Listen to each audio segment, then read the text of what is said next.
भक्ति दलक है तो 16 वर्ष का लड़का तो कछिए खोल देता रहता। लेकिन एगो फायदा जरूर बा, गांव में ऑर्केस्ट्रा डीजे जरूर बानी, जरूर बोलाई, एकरा से फायदा बा।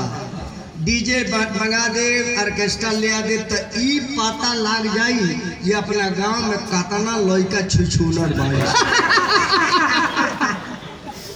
एक और अगर इंक्वायरी घर समारी करे के बाद डीजे बांध दे, पता लग जाए कि हमारे घर मेंबर है कि नहीं।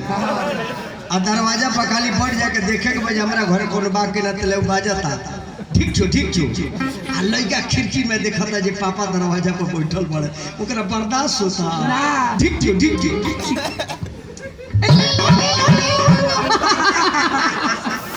तब जानिए जे बबुआ तू बड़ो हो, हम जानिए हमार घर नहीं मरवा। लागत है जब डीजे गांव में बाजे, लागत है सब लड़का नाचे, हमनी के लड़का लागत है सब जन नाचे ये बाबा, ठीक छो ठीक।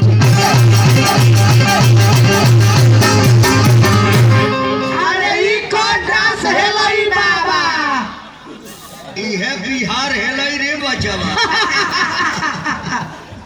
नया लड़का तो बड़ा मजा लेता से भैया, लेकिन जे 60 वर्ष के ऊपर के होकर बा वहां से पूछे काका का कतना मजा बा।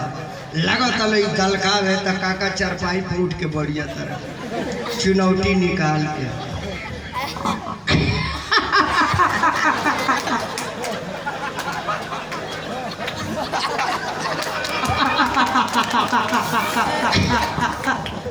बबुओ आए टिका बाजता रे।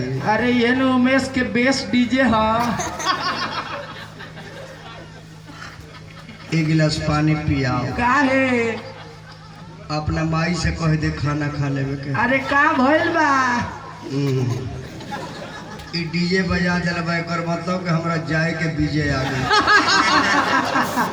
लागत बाजे त काका लो लागत बिचैन होके, ठीक छो ठीक।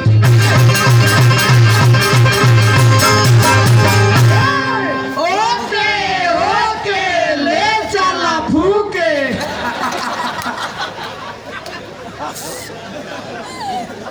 ये तो भोजपुरी भाषा है।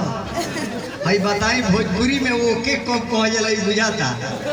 नौका हमने के बबुआ लोग फोन उठा लेता, हेलो सर गुड मॉर्निंग।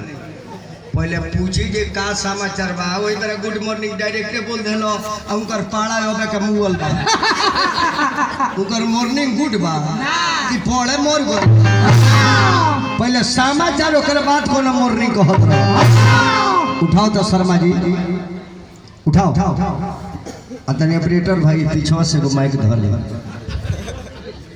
अब धरे में तो तुला भागे लो।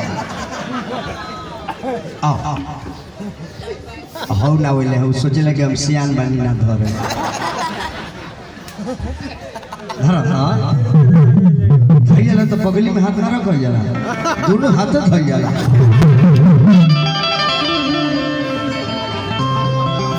सटल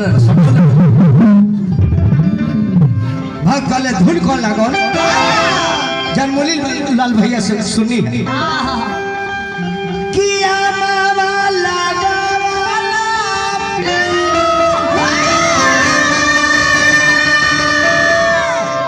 अरे महुआ रे ला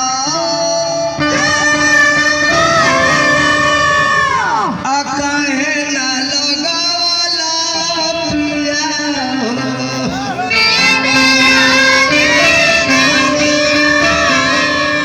चल समाई थावे वाली, चल भाई बसाल वाली।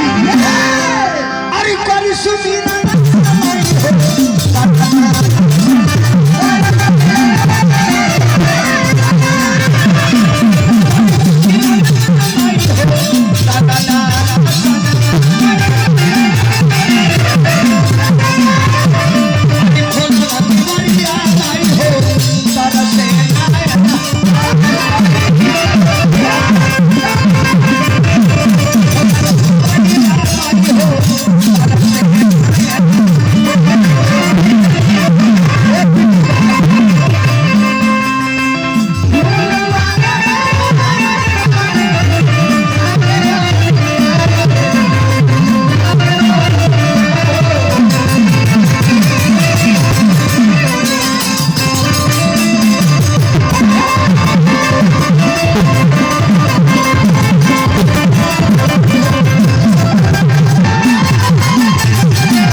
सही है